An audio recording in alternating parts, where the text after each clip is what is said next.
था जो उसने पानी में फेंका था। जादूगर ने उससे पूछा, इसे गौर से देखो, क्या ये तुम्हारा कुल्हाड़ा है?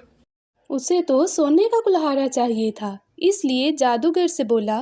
नहीं नहीं, ये तो मेरा कुल्हाड़ा नहीं, मेरा कुल्हाड़ा तो बहुत अच्छा है। जादूगर ने फिर से जादू फूंका और इस बार चांदी का कुल्हाड़ा आया। जादूगर ने इस बार फिर उससे पूछा।